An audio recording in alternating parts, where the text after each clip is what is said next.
Assalamualaikum warahmatullahi wabarakatuh. Balik lagi dengan saya Novi Aulia Rahmi. Saya mahasiswa dari Fakultas Ekonomi Universitas Andalas dengan jurusan Manajemen dengan nomor BP 191055-2001. Di video kali ini saya akan membahas materi tentang sistem moneter. Nah, sebelum kita lanjut ke pembahasan materi, alangkah baiknya teman-teman like, comment, and subscribe video ini. Terima kasih. A. Pengertian uang. Uang adalah seperangkat aset dalam perekonomian yang digunakan oleh orang-orang secara rutin untuk membeli barang atau jasa dari orang-orang lain. Menurut definisi para ekonom, uang hanya mencakup jenis-jenis kekayaan yang dapat diterima secara umum oleh penjual sebagai alat pertukaran barang dan jasa. Fungsi uang. Dalam perekonomian, uang memiliki 3 fungsi yang membedakan uang dari aset-aset perekonomian lainnya. Ketiga fungsi tersebut yaitu A. Sebagai alat tukar, medium of change, yaitu sesuatu yang diberikan oleh pembeli kepada penjual ketika melakukan pembelian barang dan jasa. B. Sebagai satuan hitung, unit of account, yaitu ukuran untuk menetapkan harga-harga serta mencatat tagihan dan utang. C. Sebagai penyimpan nilai, store of value, yaitu alat yang digunakan oleh masyarakat untuk mentransfer daya beli dari masa sekarang ke masa depan. Ciri-ciri uang. Agar suatu benda dapat menjadi uang yang disepakati oleh masyarakat, maka benda tersebut harus memiliki ciri-ciri. Yang pertama, disepakati atau diterima oleh umum. Yang kedua, mudah dibawa, dipindah tangankan oleh pemiliknya. Yang ketiga, nilainya tidak mengalami perubahan dari waktu ke waktu. Yang keempat, memiliki sifat tahan lama atau tidak mudah rusak. Yang kelima, terdapat dalam jumlah yang terbatas atau tidak berlebihan, namun jumlahnya memenuhi kebutuhan. Yang keenam, bendanya memenuhi persyaratan mutu tertentu atau mempunyai kesamaan kualitas. Jenis-jenis uang. Ketika berbentuk komoditas yang mengandung nilai intrinsik, uang disebut dengan uang komoditas. Istilah nilai intrinsik artinya suatu barang tetap memiliki nilai meskipun barang tersebut tidak dipergunakan sebagai uang. Salah satu contoh uang komoditas adalah emas. Sedangkan uang tanpa nilai intrinsik disebut dengan uang flat. Suatu flat hanyalah merupakan bentuk perintah atau keputusan untuk membayar dan berlaku sebagai mata uang apabila ditetapkan oleh pemerintah. Sebagai contoh, bandingkan lembaran uang kertas yang dicetak oleh pemerintah dengan lembaran uang kertas dari mainan monopoli. Dari kedua uang tersebut, manakah yang bisa digunakan?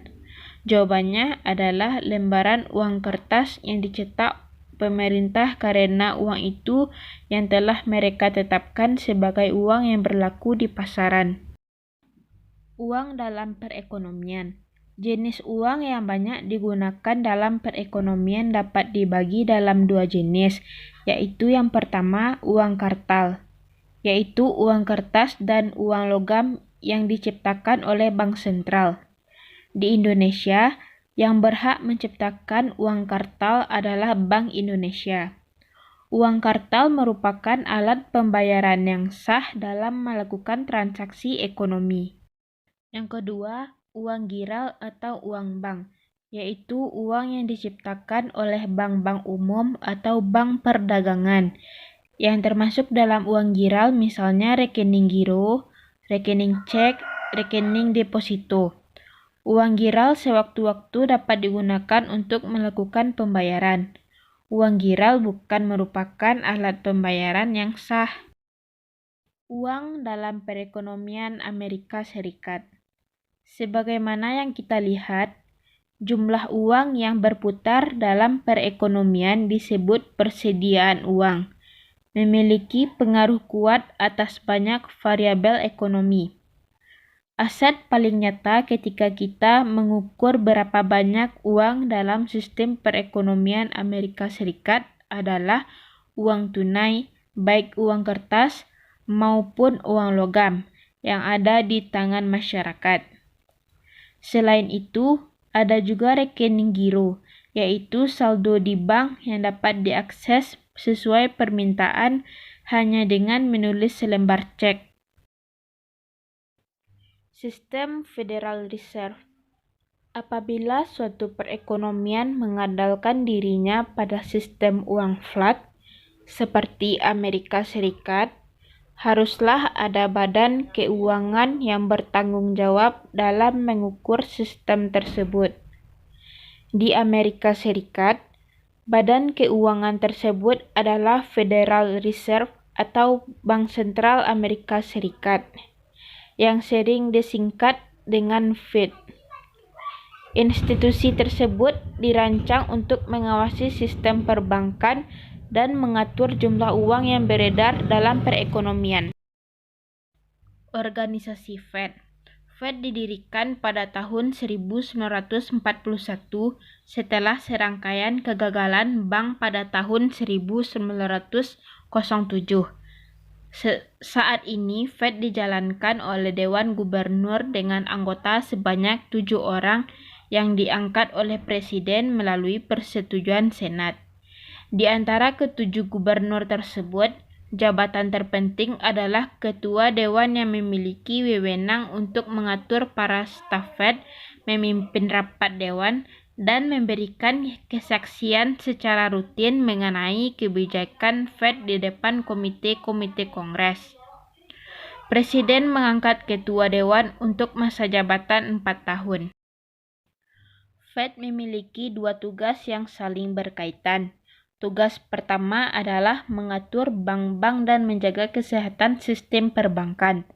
Tugas yang kedua, dan yang lebih penting, adalah mengendalikan jumlah uang yang beredar dalam perekonomian disebut sebagai jumlah uang yang beredar. Keputusan-keputusan yang diambil oleh para pembuat kebijakan yang terfokus pada jumlah uang yang beredar disebut sebagai kebijakan moneter. Bank dan jumlah uang yang beredar. Sejauh ini kita telah mengenal konsep uang dan mendiskusikan bagaimana Fed mengendalikan jumlah uang yang beredar. Namun, hal tersebut belum lengkap. Bagian ini akan membahas bagaimana bank-bank memengaruhi jumlah uang yang beredar dan bagaimana mereka mempersulit tugas Fed dalam mengendalikan jumlah uang yang beredar. Ingatlah bahwa jumlah uang yang Anda pegang meliputi 2 bentuk uang, uang kertas dan uang logam, dan rekening giro, saldo di rekening bank. Karena rekening giro disimpan di bank, perilaku yang diambil oleh bank-bank dapat mempengaruhi jumlah tabungan dan jumlah uang yang beredar dalam perekonomian. Kasus sederhana dari perbankan bercadangan -100%. Simpanan uang yang diterima oleh bank namun tidak untuk dipinjamkan disebut cadangan. Dalam perekonomian khayalan ini, semua simpanan dianggap sebagai cadangan, sehingga sistem ini disebut perbankan cadangan -100%. Sehingga apabila bank menyimpan semua simpanan dalam bentuk cadangan, keberadaan bank sama sekali tidak akan mempengaruhi jumlah uang yang beredar. Penciptaan uang dengan sistem perbankan bercadangan kurang sebagian. Sebagai contoh, First National Bank (FNB) menggunakan sebagian uang yang ada untuk memberikan pinjaman kepada masyarakat. Tentu saja, FNB harus menyimpan sebagiannya lagi sebagai cadangan sehingga uang tunai tetap tersedia apabila para pemilik simpanan ingin melakukan penarikan. Namun, apabila aliran simpanan baru lebih kurang sama dengan aliran penarikan, FNB perlu menyimpan hanya sebagian dari simpanan sebagai cadangan. Jadi, FNB menjalankan sebuah sistem yang disebut sebagai perbankan bercadangan kurang sebagian. Sebagian dari keseluruhan simpanan di bank berupa cadangan disebut dengan rasio cadangan.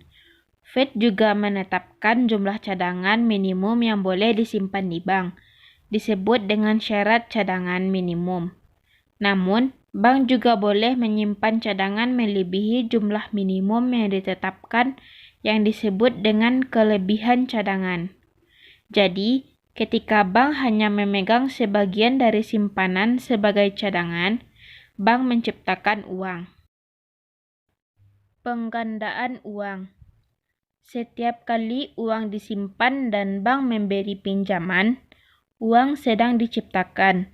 Jumlah uang yang diciptakan oleh sistem perbankan dari setiap cadangan $1 disebut penggandaan uang.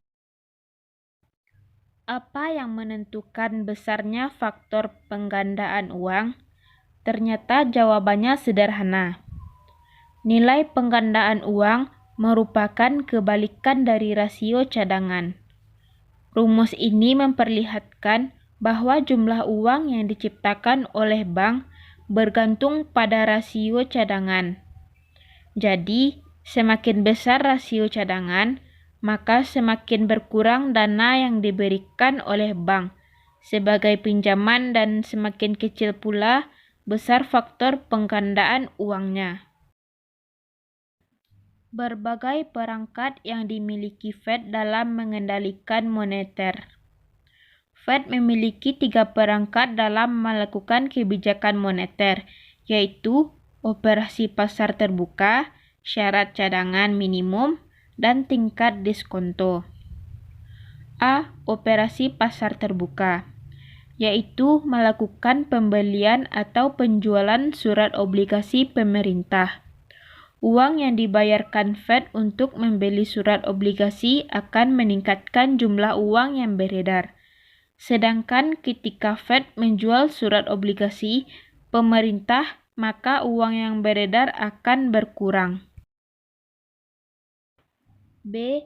Syarat cadangan minimum, yaitu peraturan mengenai jumlah cadangan minimum yang harus disimpan oleh bank untuk melindungi simpanan publik. C. Tingkat diskonto, yaitu suku bunga atas pinjaman yang diberikan kepada bank-bank. Fed menggunakan pinjaman diskonto tidak hanya untuk mengendalikan jumlah uang yang beredar, tetapi juga untuk membantu badan-badan keuangan yang sedang berada dalam masalah. Masalah-masalah dalam mengendalikan jumlah uang yang beredar. Masalah pertama adalah bahwa Fed tidak mengendalikan jumlah uang yang dipegang oleh rumah tangga dalam bentuk simpanan di bank. Semakin banyak uang yang dipegang oleh rumah tangga dan disimpan di bank, maka semakin banyak cadangan yang dimiliki oleh bank, dan semakin banyak pula uang yang diciptakan oleh sistem perbankan. Begitu juga sebaliknya. Masalah kedua adalah bahwa Fed tidak mengendalikan besarnya pinjaman yang disalurkan oleh bank-bank. Nah, demikianlah materi tentang sistem moneter yang dapat saya sampaikan. Apabila ada kesalahan dalam penyampaian materi, saya mohon maaf. Saya sudahi dengan Assalamualaikum warahmatullahi wabarakatuh.